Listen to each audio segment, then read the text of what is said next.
Class 10 অর্থাৎ মাধ্যমিকের সহায়ক পাঠের কোনি উপন্যাসের সাজেশন দিচ্ছি তোমাদের জন্য 2026 সালের যারা মাধ্যমিক পরীক্ষা দেবে। এই সাজেশনটা খুব খেটেই বানালাম তোমাদের জন্য, একদম কমপ্লিট সাজেশন। প্রশ্ন একটু বেশি আছে, কারণ উপন্যাসে তো প্রশ্ন অনেক আছে, তার ভিতর থেকে সিলেক্ট করে দিয়েছি মোস্ট ইম্পর্টেন্ট প্রশ্নগুলো। তোমাদের হাতে সময় আছে, অবশ্যই তোমরা কমপ্লিট করে রেখো, তাহলে দেখবে সব প্রশ্ন কমন পাবে, একটাও বাইরে থেকে আসবে না, অন্য কোনো দিকে তাকাতে হবে না। একদম কাজী স্যারের গ্যারান্টি। কিন্তু যারা আমাকে জানো, চেনো, বোঝো, তারা তো জানোই কাজী স্যার টিউটোরিয়ালের কাজী স্যারের সাজেশন কতটা গুরুত্বপূর্ণ। যারা জানো না, একবার বিশ্বাস করো শুধু জাস্ট, তাহলে দেখো অন্য কোনো দিকে তোমাদের ফিরেই তাকাতে হবে না, শুধু এই সাজেশন কমপ্লিট করে যাও। সময় আছে তোমাদের হাতে, অবশ্যই করো। সামনে টেস্ট পরীক্ষা, এরপরে ফাইনালের জন্য এই সাজেশনটা কমপ্লিট হয়ে যাবে টোটাল। কিন্তু তোমাদের জন্য লাস্ট মিনিট সাজেশন একটা আনবো শেষ বেলায়, প্রশ্ন অনেক অনেক কমিয়ে দেবো তখন, লাস্ট শেষ মুহূর্তের জন্য। কিন্তু এখন এই প্রশ্নগুলো সবটা করে যাবে।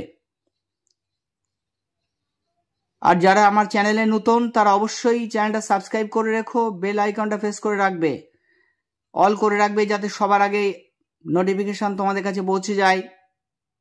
কাজী স্যার টিউটোরিয়াল বিশেষত মাধ্যমিক থেকে বিয়ের সমস্ত কিছু এডুকেশনাল ভিডিও তোমাদের জন্য প্রোভাইড করে। তোমরা অবশ্যই সবার কাছে অনুরোধ, সবাই একটা লাইক দিয়ে কমেন্ট করে আমাকে উৎসাহিত করবে, তারে আরও তোমাদের উপকার হবে, ভালো ভালো ভিডিও আসবে। চ্যানেলটা অবশ্যই সাবস্ক্রাইব করে রেখো, আর বেশি বেশি শেয়ার করে দিও, বন্ধু বান্ধব সহপাঠীদের মধ্যে বেশি বেশি শেয়ার করে দেবে, যাতে সবাই সুবিধাটা পেতে পারে। দেখো 5 নম্বরের কোনি থেকে 5 নম্বরের প্রশ্ন 2টি লিখতে হবে, থাকবে 3টি প্রশ্ন, 2টি লিখতে হবে, সব প্রশ্ন কমন পাবে। প্রথম যে 4-5টা প্রশ্ন দিয়েছি, যেগুলো স্টার দিয়েছি, সেগুলো তো অবশ্যই আগে করবে। প্রথম 4-5টা প্রশ্নের মধ্যে থেকে কমন পেয়ে যাবে আশা করছি। দেখো, ফাইট কোনি ফাইট। সাধারণ সাঁতারু থেকে চ্যাম্পিয়ন হয়ে উঠতে গিয়ে কোনিকে কি ধরনের ফাইট করতে হয়েছিল, নিজের ভাষায় লেখো। মোস্ট ইম্পর্টেন্ট প্রশ্ন। ওরে দিয়েছি, দেখো, চ্যাম্পিয়নরা জন্মায়, ওদের তৈরি করা যায় না। কোনির জীবনচিত্র উল্লেখ করে মন্তব্যটি বিচার করো। তাহলে কোনির জীবনচিত্র পড়লেই ওপরে প্রশ্নটাও হয়ে যাবে। পরের প্রশ্ন দেখো, অথবা আর একটা অথবা করে দিয়েছি, দেখো একই উত্তর হবে কিন্তু সব। দারিদ্র আর বঞ্চনার বিরুদ্ধে কোনির লড়াই তা সংক্ষেপে আলোচনা করো। সংক্ষেপে আলোচনা করো। আলোচনা শব্দটা দুবার লেখা হয়ে গেছে। নোটস করতে গেলে তখন তো ওইদিকে খেয়াল থাকে, কিছু কিছু ভুল ত্রুটি হয়ে থাকে, তোমরা সেটা মার্জনা করে দেবে অবশ্যই। দেখো পরে প্রশ্ন, অবশেষে কোনি বাংলার সাঁতার দলে জায়গা পেল। মোস্ট ইম্পর্টেন্ট, কিন্তু সাঁতার দলে জায়গা পেল।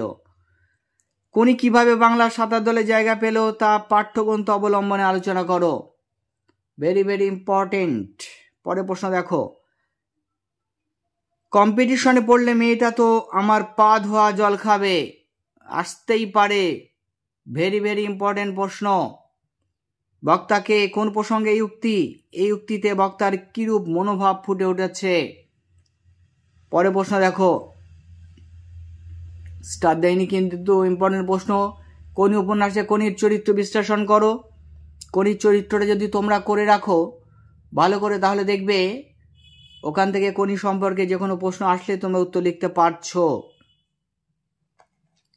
তাই কোনির চরিত্রটা দিয়ে দিয়েছি। পরের প্রশ্ন দেখো, ক্ষিতীশ কোনিকে সাঁতারে চ্যাম্পিয়ন করার জন্য যে কঠোর অনুশীলনের ব্যবস্থা করেছিল তার পরিচয় দাও। অবশ্যই ইম্পর্টেন্ট প্রশ্ন। তারপরে প্রশ্ন দেখো, অথবা দিয়ে আরেকটা প্রশ্ন দিয়েছি, দেখো, খিদ্দা কিভাবে কোনির জীবনে প্রেরণা হিসেবে কাজ করেছিল সে সম্পর্কে আলোচনা করো। উত্তর একই ধরনের হবে, তাই অর করে দিয়েছি ওটা। তাহলে মতি নন্দীর লেখা কোনির সাজেশন 2026-এর। তবে টেস্টেও তোমাদের জন্য এই সাজেশনই থাকবে।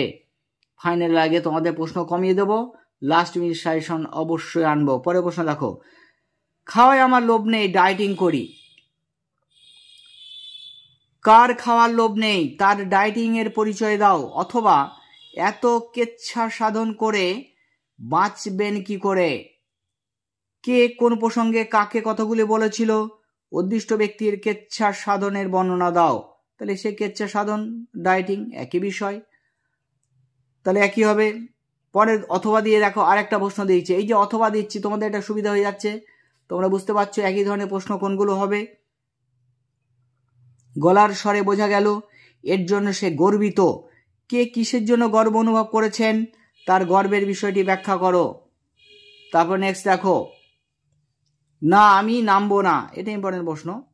না আমি নামবো না, বক্তাকে তার এমন অভিমানের কারণ কি, শেষ পর্যন্ত কি ঘটলো? অথবা দিয়ে দিয়েছি একটা প্রশ্ন, একই উত্তর হবে। জোচ্চুরি করে আমাকে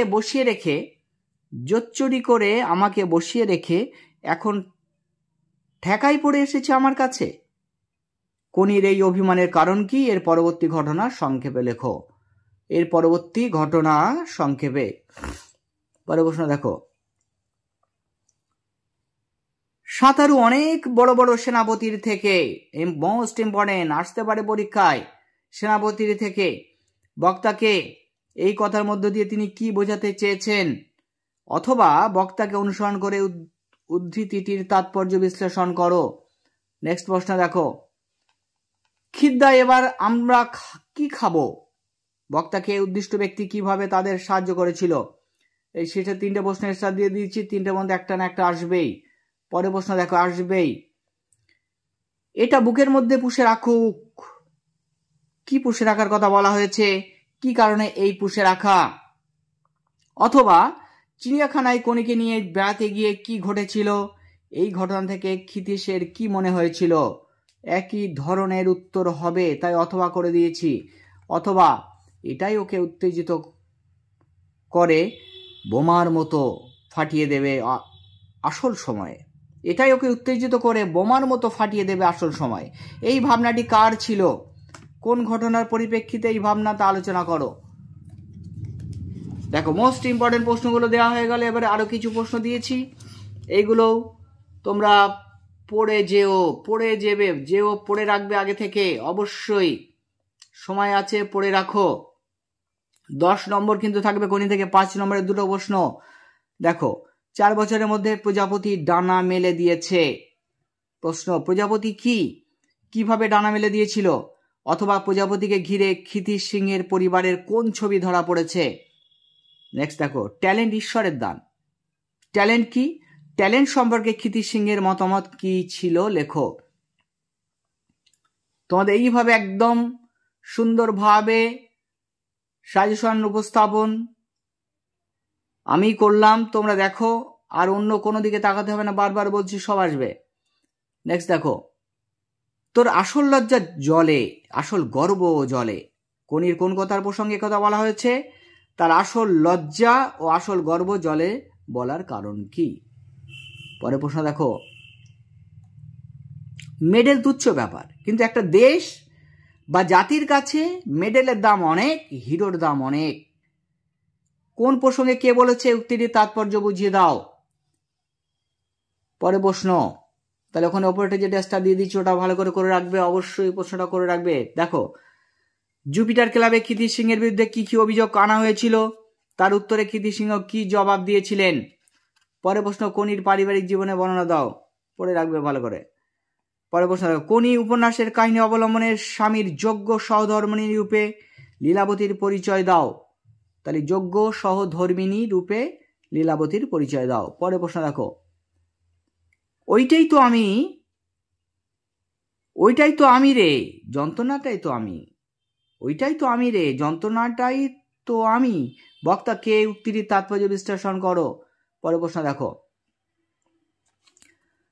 বিষ্ণুধরের বিরক্তির কারণ, হাত 15 দূরের একটা লোক বিষ্ণুধরের সংক্ষিপ্ত পরিচয় দিয়ে তার বিরক্তির কারণ উল্লেখ করো। অথবা কোনি উপন্যাস অবলম্বনে বিষ্ণুধরের চারিত্রিক বৈশিষ্ট্য লেখো। পরে প্রশ্ন দেখো, এটাই লাস্ট প্রশ্ন। আপনি আমার থেকে 4000 গুণ বড়লোক, কিন্তু 4 লক্ষ টাকা খরচ করেও আপনি নিজের শরীরটাকে চাকর বানাতে পারবেন না। বক্তা কাকে কেন এ কথা বলেছিলেন? তাহলে এই প্রশ্ন তোমাদের জন্য দিলাম। বারবার বলছি আমি, সময় আছে, প্রশ্নটা করে রেখো। আর একটা পরামর্শ তোমাদের অবশ্যই দিয়ে যাব, সেটা হচ্ছে তোমরা অবশ্যই টেক্সট বইটা পড়বে বারবার। এইটাই তোমাদের জন্য গুরুত্বপূর্ণ পরামর্শ। টেক্সট বইটা পড়ে যাবে, তাহলে দেখবে প্রশ্ন সব লিখতে পারছো। আর যে প্রশ্নগুলো আমি দিলাম সেগুলো তো অবশ্যই মুখস্থ করবে, পড়বে ভালো করে।